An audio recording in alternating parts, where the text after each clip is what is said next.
દ્વારકાધીશ મિત્રો, હું લોકસાહિત્યકાર વજુભાઈ આહિર અને મારે એક અદ્ભુત બારાડી પરંગડાનો આજ પ્રસંગ કેવો છે, ખાસ સાંભળજો.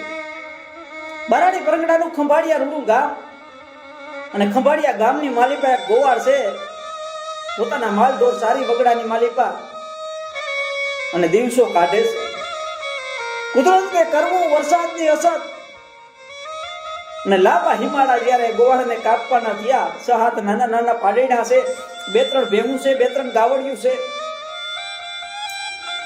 એ ગોવાળ છે એ માલઢોર પોતાના સારતો એમ કહેવાય ઘી ડેમ થી ઉપરવાસમાં જ્યાં સૌની સિંચાઈ યોજનાનું ભૂંગરું મૂકેલું છે, એ ભૂંગરાની બાજુમાં એના પટાંગણમાં પોતાના માલઢોર સારે છે.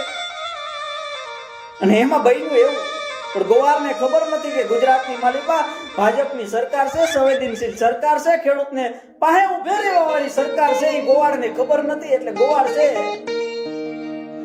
એ પોતાના માલઢોર સારે છે ને એમાં બપોરનો સમય થયો. બપોરે બરોબર ગોવાળ જમવા બેઠો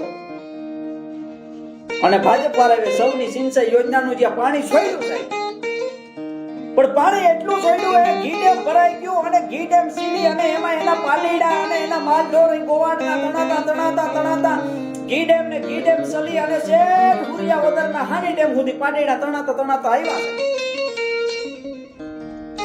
પણ એ પાડીડું તણાણું ગોવાળું પરવાટી બોલી કે હાય આ ભાજપની સરકાર એટલે ખરેખર એટલું પાણી છોડાય.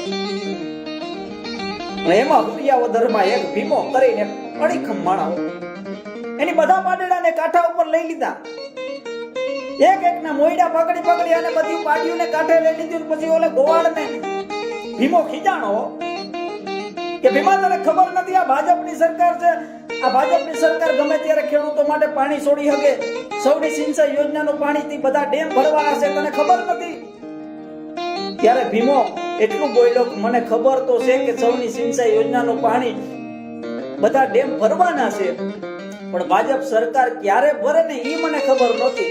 પણ આજ એની ભરી દીધા, આજ એની મારા પાડીડા તણાઈ ગયા એનો મને અફસોસ નથી. પણ મારા દેશના ખેડૂતો, મારા ગુજરાતના ખેડૂતોને પોતાનો મોલ, પોતાનો જીવાય બસાવવાનો એક અવસર ભાજપ સરકારે આપ્યો છે. એ માટે હું ભાજપ સરકારને ધન્યવાદ આપું છું. એટલે આ ભાજપ સરકાર છે દેવભૂમિ દ્વારકાને અને તમામ પશ્ચિમ સૌરાષ્ટ્રના જિલ્લાઓને દુષ્કાળગ્રસ્ત જાહેર કરીએ. તમે ઉપાધિ ના કરો. જેમ સૌની સિંચાઈ યોજનાનું પાણી છોડ્યું ને એમ બધાને દુષ્કાળગ્રસ્ત જાહેર કરીએ.